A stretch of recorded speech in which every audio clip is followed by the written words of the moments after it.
Olá a todos do canal Refletindo sobre a Palavra. É uma grande alegria nós estarmos aqui reunidos, juntos, para poder estudar novamente a lição da Escola Sabatina e descobrir quem são as duas testemunhas, que a lição vem falando esta semana. É um assunto profético, bastante interessante que a gente vai crescer muito ao estudar. Mas antes vamos fazer uma breve oração para que possamos pedir a ajuda do Senhor.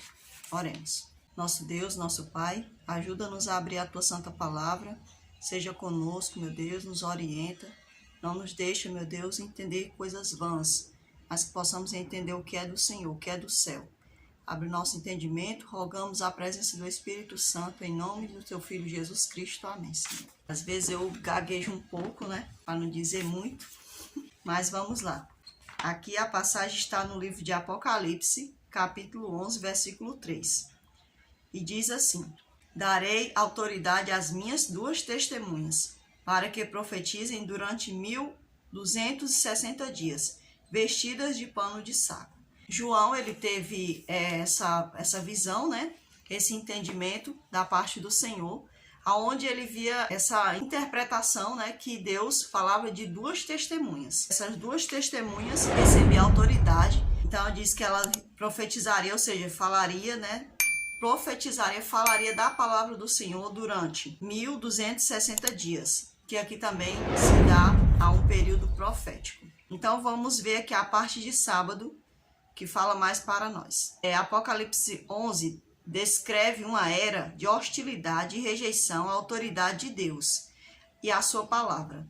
O período de 1260 anos, predito por João, o revelador, em que a Bíblia foi perseguida e suprimida, demonstrou os terríveis resultados de negligenciar a palavra de Deus e a sua relevância para a humanidade. Talvez a Renascença e o movimento cultural que muitos na França promoveram para negar a existência de Deus tenha dado margem para outros criarem religiões destinadas a servir a seus próprios desejos e propósitos. Então a gente vê aqui que durante esse período a palavra do Senhor ela foi bastante negligenciada. Foi deixada para trás, deixada de lado. Quiseram, abolir a Deus e, consequentemente, a palavra do Senhor, Porque a palavra, ela traz as coisas sobre Deus. Porque, digamos que na época de Davi, não existia o que nós temos hoje, A Bíblia, lições, não existia isso. A pessoa pegar, um livro para ler, A gente sabe que na época que Moisés teve lá a oportunidade de transcrever alguns assuntos dos 10 mandamentos para um papel, Não era um papel, Digamos que fosse um pergaminho ou algo feito de algum couro de animal, Naquela época era assim que se escrevia, Numa pedra, A gente vê os próprios mandamentos escritos numa pedra, E assim a gente vê até mesmo na história, você vê que os historiadores, os arqueólogos, eles encontram muitas escritas feitas em pedras. A gente vê que antigamente era assim, Então as pessoas não tinham, como a gente tem hoje, um material físico para a gente carregar, andar para onde a gente queira, Hoje em dia é o celular e tudo mais. Naquele tempo as pessoas elas traziam a palavra no seu coração. Elas não traziam uma coisa física, palpável, como a gente tem hoje, Elas ouviam do próprio Criador e escreviam poesias, canções, em algum tipo de material da sua época, Quando já chegou nas épocas mais próximas à nossa, que foi o período da Renascença, esses períodos aí que teve essas grandes revoluções, culturais. Então, o que a gente vê? A pessoa já tinha papel, A tecnologia já era mais avançada, digamos assim, Já tinha todas as coisas escritas, então o que eles fizeram? Eles resolveram rejeitar a palavra do Senhor. Consequentemente, rejeitando a palavra, queriam dizer que estavam rejeitando o próprio Senhor da palavra, Então, deixaram de lado pelos seus prazeres, Quando a gente estuda a história, a gente vê que existiam épocas do cubismo, a época do iluminismo, do marxismo, da renascença. Então são períodos históricos, que a gente encontra ali quando a gente estuda, e a gente vai vendo ali que as pessoas elas iam andando de acordo com os seus desejos, de acordo com as suas paixões pessoais, cada vez mais, Então a gente vai vendo que a Bíblia ela vai se destrinchando, né, através da história, né? Então a gente vê que há um encontro da história escrita pelo homem com a palavra do Senhor. Então João, ele predisse, né, que iria haver um momento na história em que a palavra do Senhor ela iria pregar com muita autoridade. Porém, né, a gente vê que João também falou que essas duas testemunhas seriam mortas. Então houve um período em que a palavra ela foi pregada com bastante autoridade, com ênfase, né? A gente vê ali o período dos cristãos primitivos, eles pregaram a palavra com bastante ênfase. Tanto é que nós somos consequência dessa pregação, né, forte, que a palavra teve bastante autoridade. Os reformadores, os nossos irmãos valdenses, os albigenses, então eles pregavam, né? A gente vê ali a história dos valdenses, eles sabiam o quanto a cidade era perigosa, porém seus filhos eram capacitados, pessoas dedicadas ao Senhor, onde esses jovens entravam nas cidades com trechos das escrituras para levar ali, ou até mesmo para animar uns aos outros, algumas pessoas que ainda moravam nas cidades. Então esses jovens, né, eles eram como flechas, né, como diz o Salmo, eles eram como flechas nas mãos dos seus pais. Então é muito interessante, quando a gente estuda a história, a gente vê a beleza da autoridade da palavra do Senhor. Porém, João disse que essa autoridade ela iria dar como se fosse morta. Porque não é que as testemunhas morreram para sempre, não. Elas iam ser mortas, né? Tem até no livro de Apocalipse, porém elas iriam ressurgir novamente. Então vamos lá, diz assim para nós, continuando aqui. O tema desta semana trata da importante função que a Bíblia desempenha em nosso coração e em nossa vida. As duas testemunhas mencionadas no livro referem-se ao Antigo e ao Novo Testamento. Elas revelam o caráter de Deus e o plano da salvação. As duas testemunhas, porém, representam muito mais do que apenas páginas escritas da Bíblia, claro, né?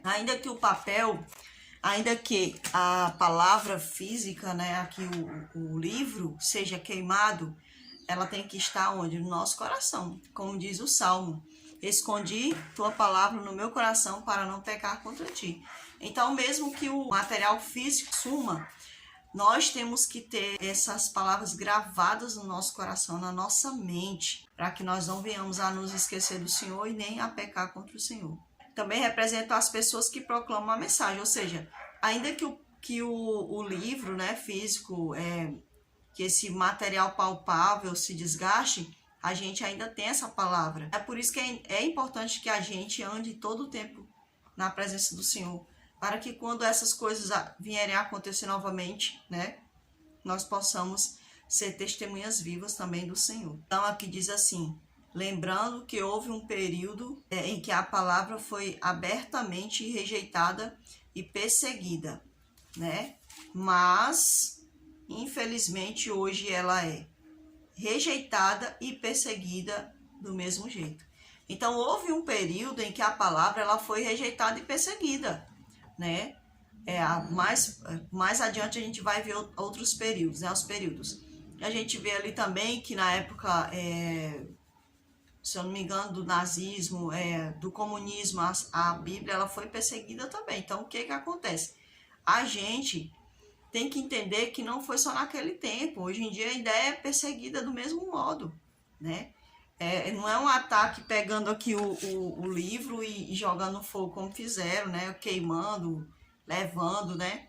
Se você for ver na história da Rússia, vai haver muitos testemunhos de pessoas que escondiam a palavra, né? Pessoas que copiavam a palavra porque eles davam fim na Bíblia e aí sobrava um livro em algum lugar, eles iam lá, né, e tentavam copiar novamente. Então era bastante perseguido. Então, o que acontece? Hoje em dia não é diferente. Hoje em dia a palavra está sendo perseguida diretamente na nossa vida.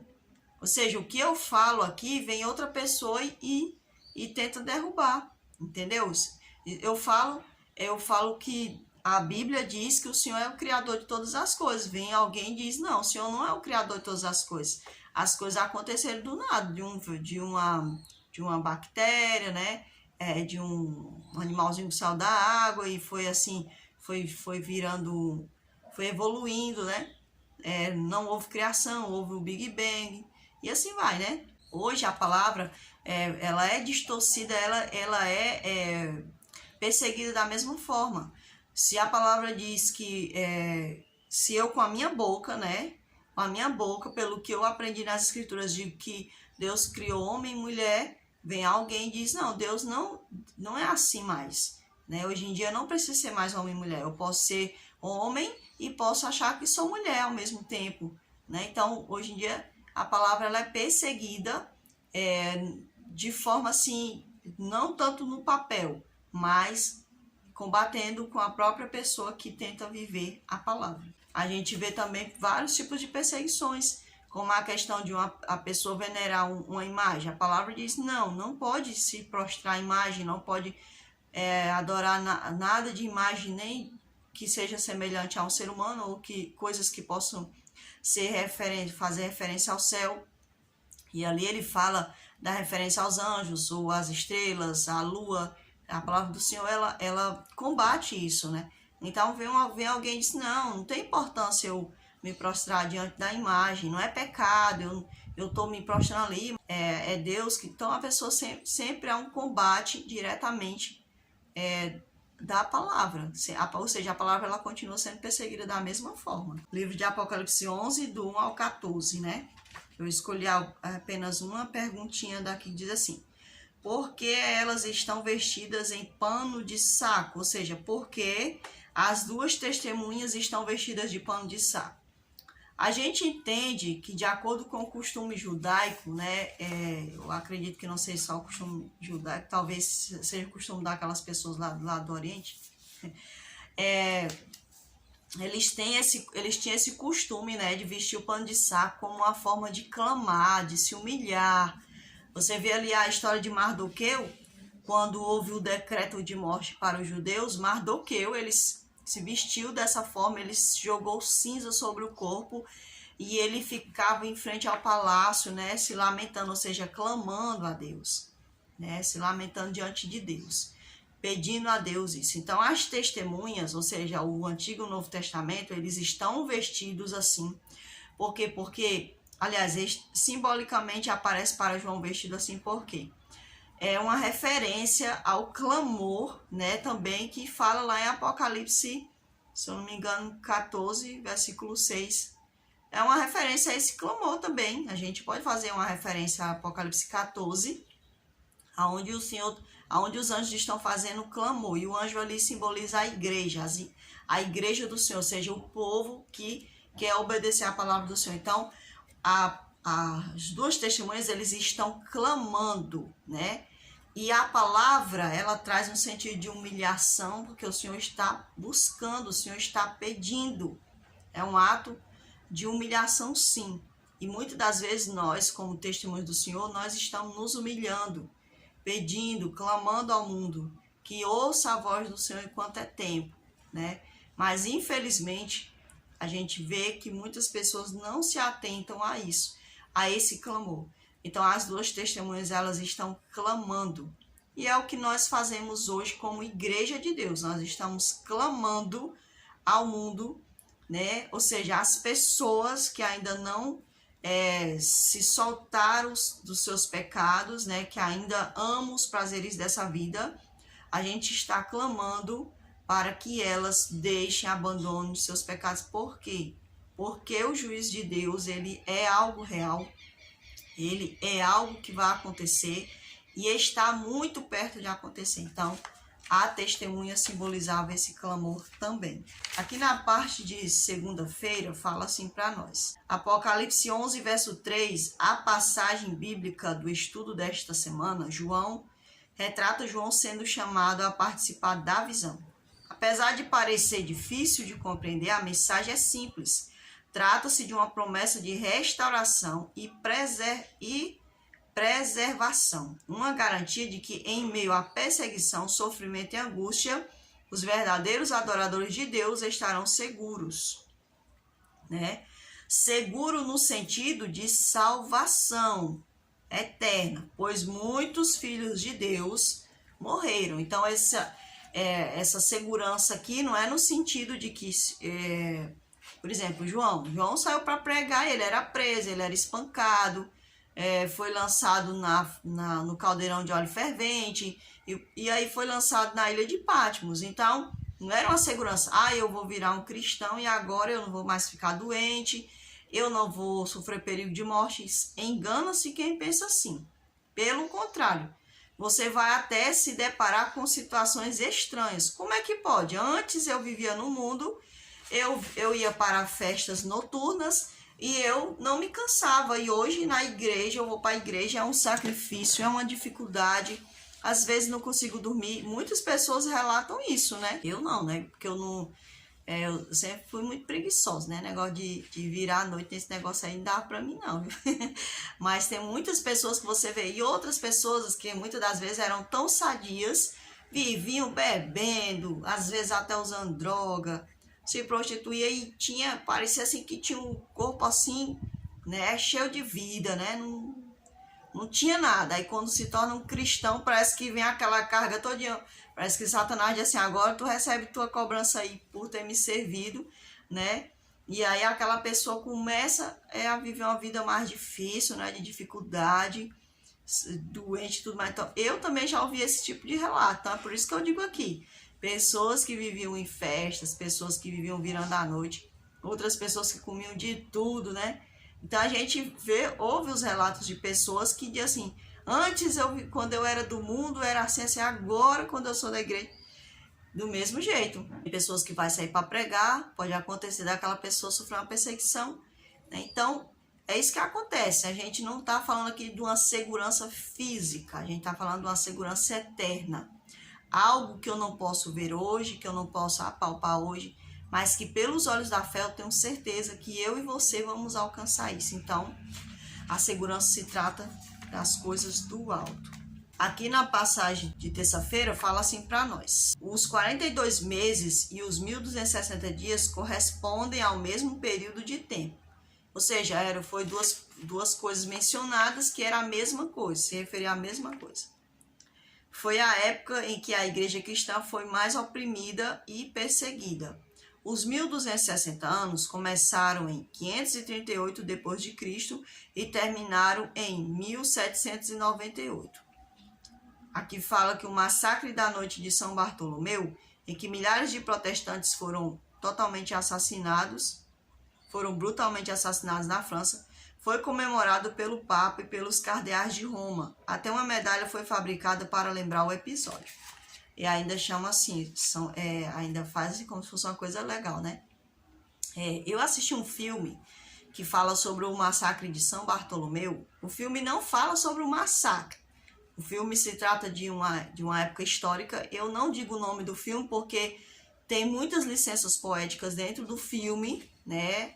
Que faz muita alusão à questão da sexualidade. Então eu não vou dizer o nome do filme, né, por conta disso, porque às vezes a gente assiste algo, a gente vai ver mais o ponto histórico, já tem outras pessoas que já têm uma fraqueza, então não vou contar o nome do filme, né, mas você pode ler no Wikipedia essa questão do massacre de São Bartolomeu, ou procurar algum livro histórico que fale diretamente sobre isso. A gente sabe que na época do massacre, que nesse período aí que ocorreu esse massacre de São Bartolomeu, a gente entende que foi uma briga que acontecia entre protestantes e católicos apostólicos romanos, né? E aí a gente percebe que houve ali uma união, né? Tentou-se haver uma união entre duas pessoas, um era católico apostólico romano e o outro era protestante, para que houvesse o reino, né? Para que o reino fosse para a mão desse rei, que eu não me lembro o nome, né? Desse rei, mas vocês lendo na história, vocês vão saber quem é. A mãe, né, daquela noiva, que no caso ela era católica apostólica romana, ela não somente ela também praticava outras coisas, né, magia negra, essas coisas, né. Então assim, ela armou todo aquele massacre, né, ela fechou as portas, né, então houve uma matança terrível, né, de pessoas ali dentro daquela cidade, né, pessoas protestantes no caso, quem morreu foram os protestantes, né, e o rei não foi morto por pouco, né, a gente vê que houve aqui alegria, né, da parte de líderes religiosos católicos apostólicos romanos. Eu não vou entrar aqui nessa questão de negócio de católico ou protestante, por quê? porque naquela época tanto os protestantes matavam, como os católicos apostólicos romanos também matavam pelo poder. Então não vou entrar aqui nesse mérito aqui dessa questão, né? Mas que houve um massacre, né? Abertamente houve, né? Infelizmente foi comemorado, né? Na visão de João foram mencionados o Egito e Sodoma como símbolos do ateísmo e da depravação sexual. Nessa visão, João, né, foi mencionada ali a palavra Egito e Sodoma. Por quê? Porque o Egito, ele era de idolatria, né? As pessoas amavam o Egito pela beleza da cidade, ou seja, era uma grande potência, né? Em termos de nação daquela época, né? Sodoma se dá pela questão da depravação, né? Que as pessoas elas viviam uma vida de ociosidade, né? Tanto Sodoma como Gomorra. E também pela questão da imoralidade sexual, que tanto no Egito como na questão de Sodoma, era praticada a imoralidade sexual. Então, por isso que João viu nessa visão essas duas cidades, né? Foram mencionadas. Aqui diz também, essa profecia se cumpriu de forma completa na história da França, durante o período que ficou conhecido na história mundial como o Reinado do Terror.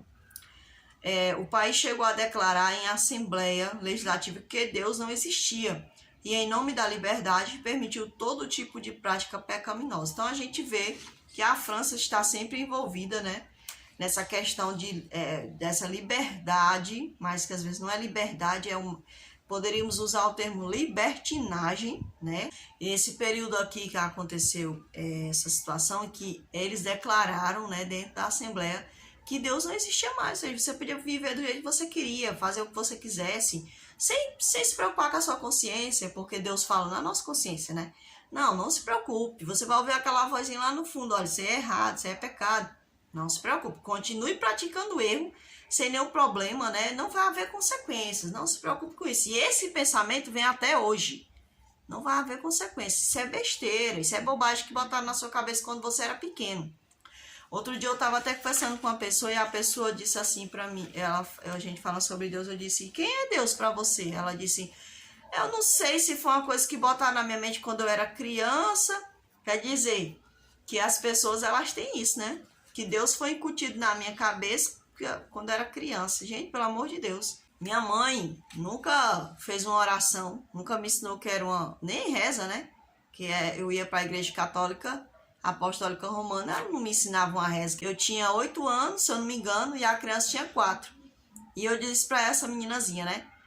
Era engraçado porque ela era meio precoce, né? Eu disse assim para ela, acho que ela tinha uns 4 a 5 anos, 6, eu não sei. Só sei que eu disse assim para ela, eu não sei rezar. Aí ela disse assim, pois eu vou te ensinar. Aí ela foi me ensinar umas rezas lá, né? A reza da Maria. Aí foi me ensinar o Pai Nosso, que eu não sabia. E o Crê em Deus Pai, que era muito difícil. Até hoje eu nem sei, né? Eu até tentei.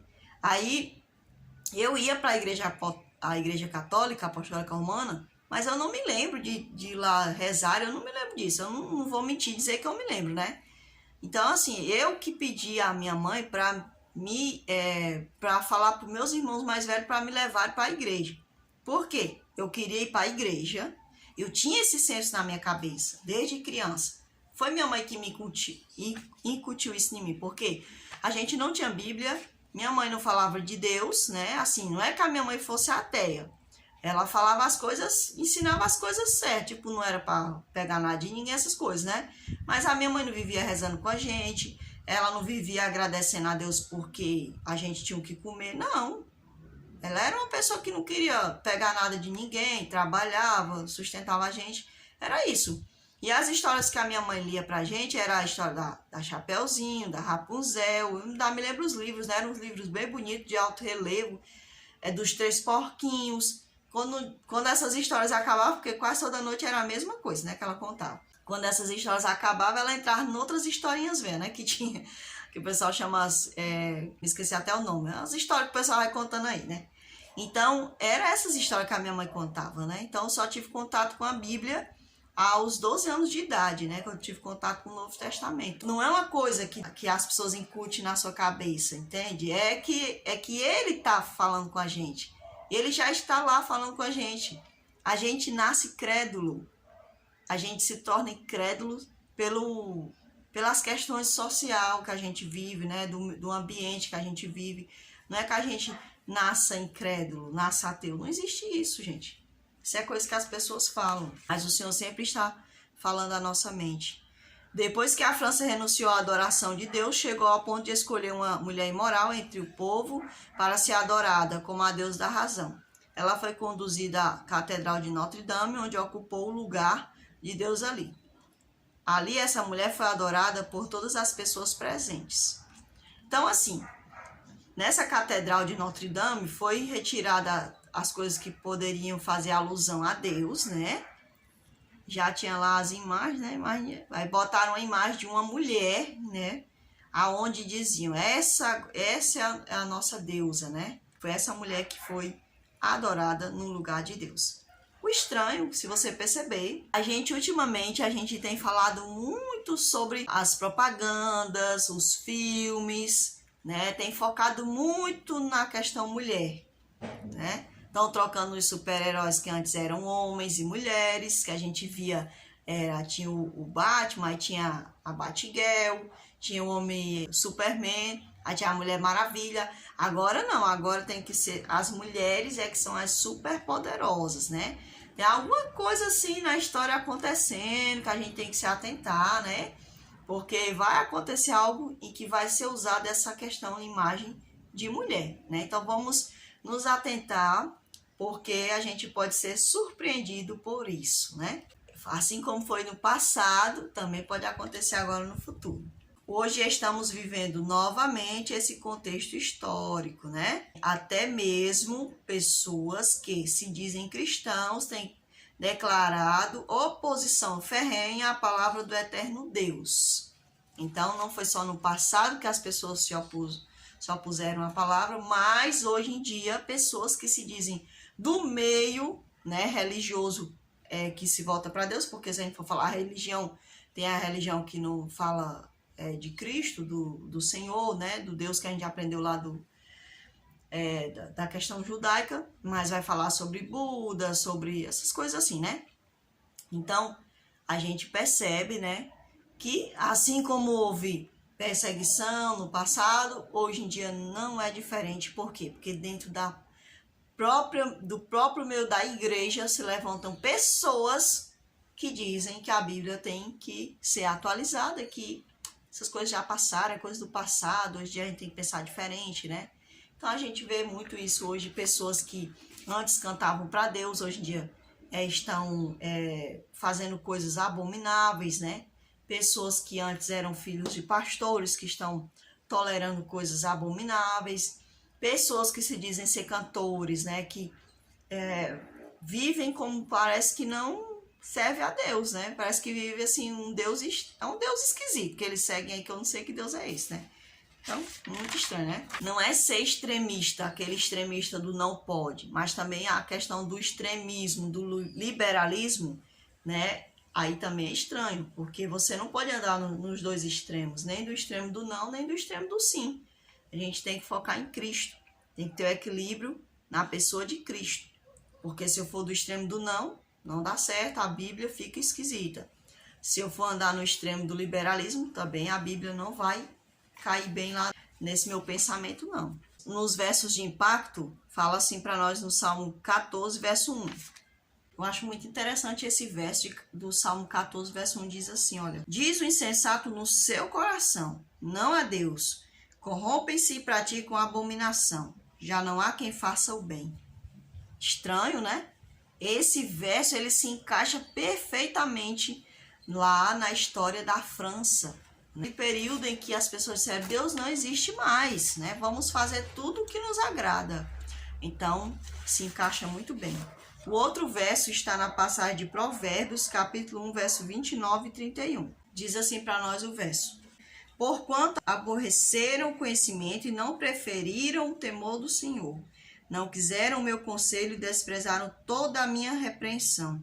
Portanto, comerão do fruto do seu procedimento e dos seus próprios conselhos se fartarão.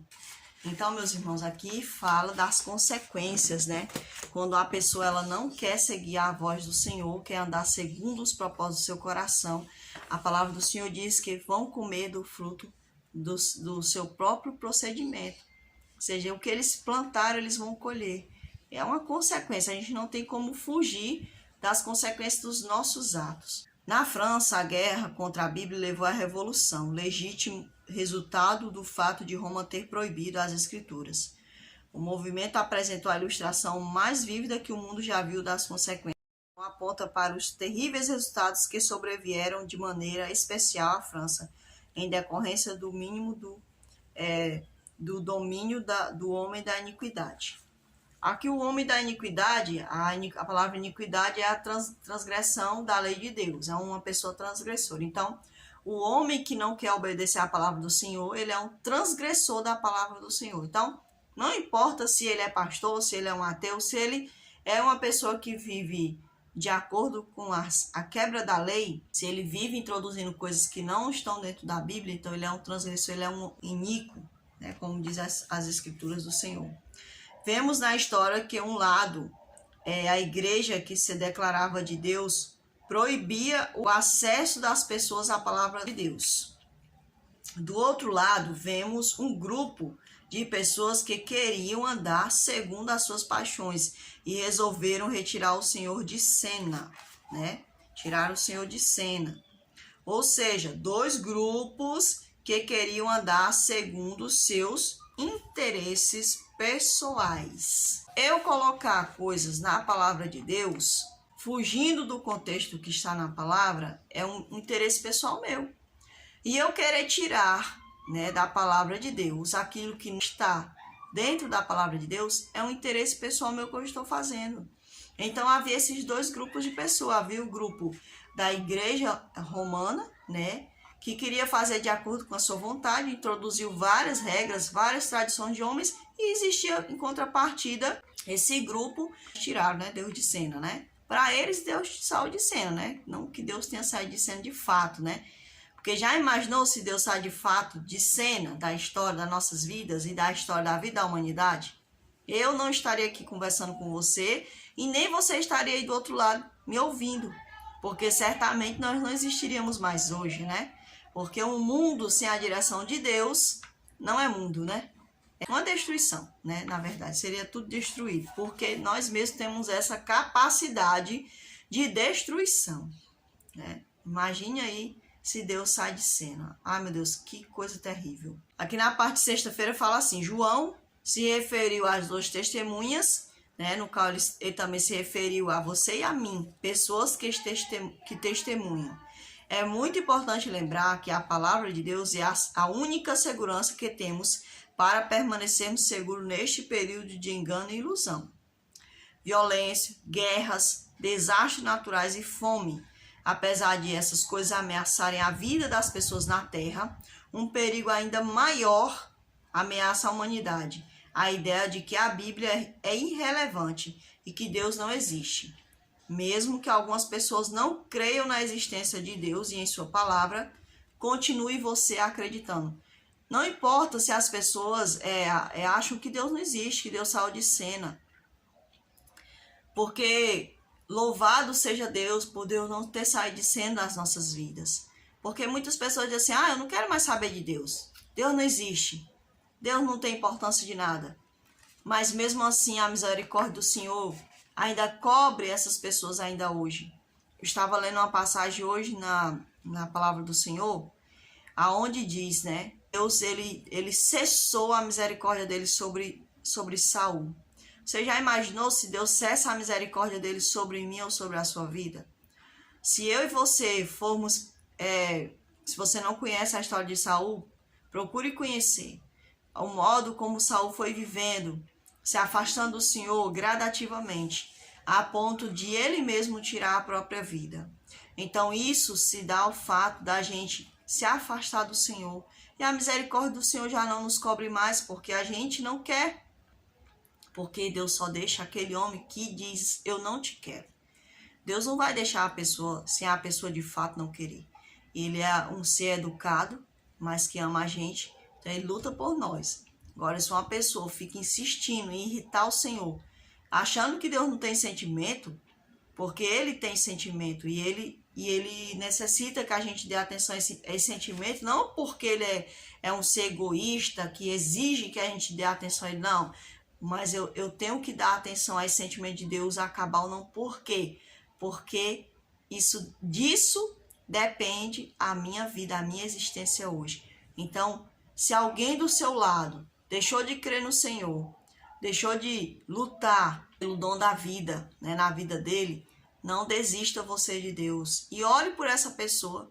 Ore, insista, lute por essa pessoa em oração até o último dia da vida dela. Porque muitas das vezes essa pessoa acha que ela está viva pela inteligência dela, né, pela capacidade dela. Eu tenho um emprego pela minha capacidade. Muitas das vezes aliás, não é muitas das vezes não, é a misericórdia de Deus na vida dessa pessoa, lutando por ela.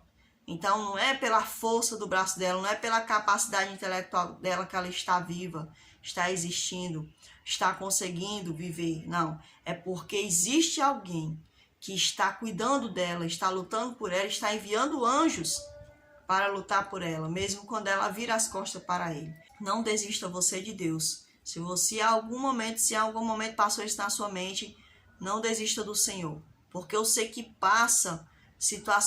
a gente passa por situações que muitas vezes a gente quer desistir da caminhada espiritual, a gente quer desistir da vida, né? Mas não desista não, porque você vai ser recompensado com o maior troféu, que é ver com seus olhos a face do Senhor na sua frente. É preciso esforço e oração para entender o conteúdo de um livro que existe há tantos séculos. A Bíblia, como duas testemunhas num julgamento, lutando para dar sua versão da história sobre Deus. E há um convite.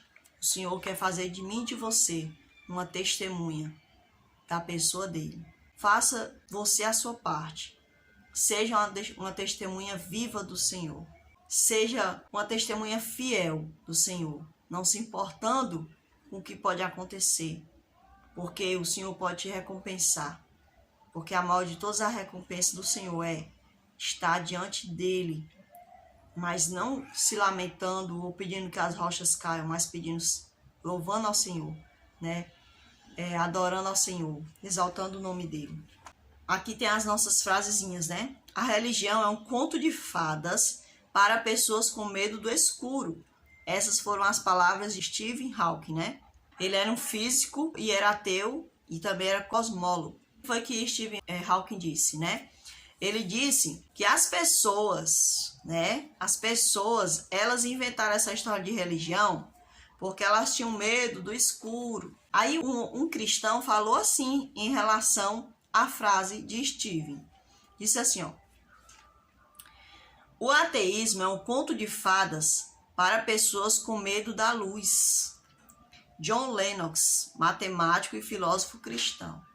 Então, Stephen Hawking disse que as pessoas criaram a religião porque tinham medo do escuro.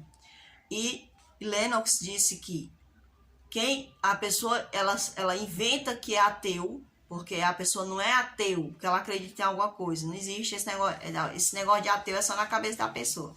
A pessoa que cria, né? Então ele disse assim, o ateu é a pessoa que tem medo da luz. Essa pessoa tem medo de se deparar com a realidade de um Deus criador. E é por isso que ele diz que é ateu. É por isso que ele prefere viver longe da luz de Deus. Porque muitas das vezes os pecados dele o condenam. A consciência dele é melhor ele dizer assim, não, Deus não existe.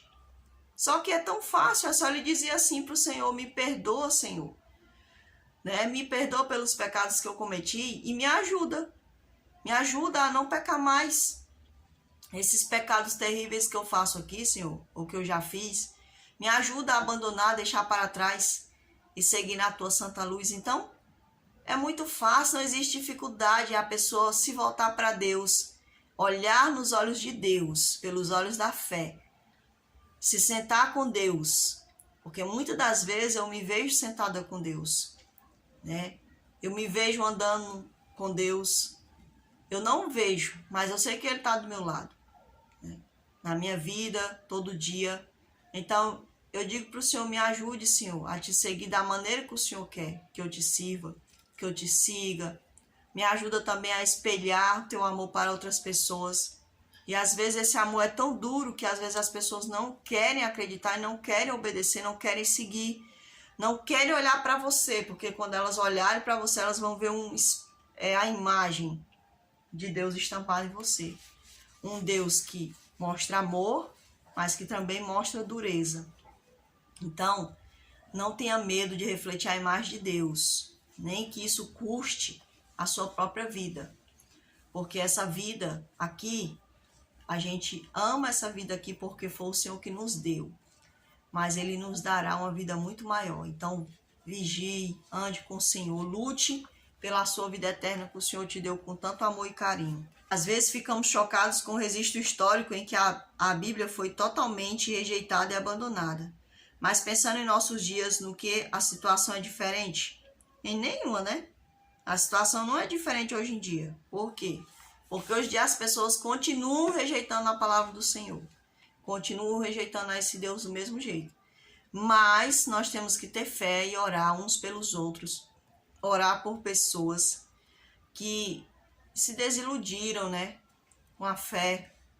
Que colocaram sua confiança nos homens.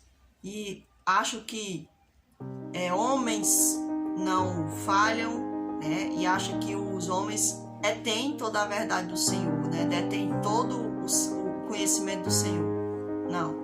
Se a gente lembrar que a gente também é ser humano e que a gente falha, a gente não vai colocar a nossa fé nos homens, a gente vai colocar a nossa fé em Deus. Porque os homens são falhos. Então, meus irmãos, eu espero que cada um de nós tenhamos aprendido com essa lição, né? Que fala sobre as duas testemunhas, sobre a palavra de Deus e também sobre mim e você. Porque nós somos testemunhas do Senhor. Então, que nós possamos dar valor, né, a esse chamado de testemunhar do Senhor. Se você ficou conosco até o final desse vídeo, deixa aí o seu like, compartilhe esse vídeo, né, para outras pessoas e que possamos crescer na graça e no conhecimento do nosso Deus. Vamos orar para que possamos agradecer ao Senhor por esta missão. Senhor, nosso Deus e nosso Pai, somos muito gratos pela bondade, pelo amor, pela Tua misericórdia, pelo Teu alcance, meu Deus, em nossas vidas e também por alcançar nossos parentes, Senhor. Perdoe-nos, porque nós não somos tão testemunhas assim como o Senhor gostaria, mas sabemos que o Senhor pode nos capacitar. Derrama sobre nós a Tua unção, Senhor, e repreende o maligno de nossas vidas, Senhor. Seja através de nosso pensamento, através de nossos atos, que o Senhor repreenda, meu Deus, o maligno, Senhor Jesus, que tenta nos atrapalhar na nossa caminhada. Ainda que esse adversário seja eu mesmo, Senhor, que o Senhor possa nos repreender e nos ajudar em nome de Jesus Cristo. Te pedimos, amém. Meus irmãos, que nós possamos continuar andando no caminho do Senhor. Fiquem todos com Deus e até a próxima lição, se assim o Senhor nos permitir.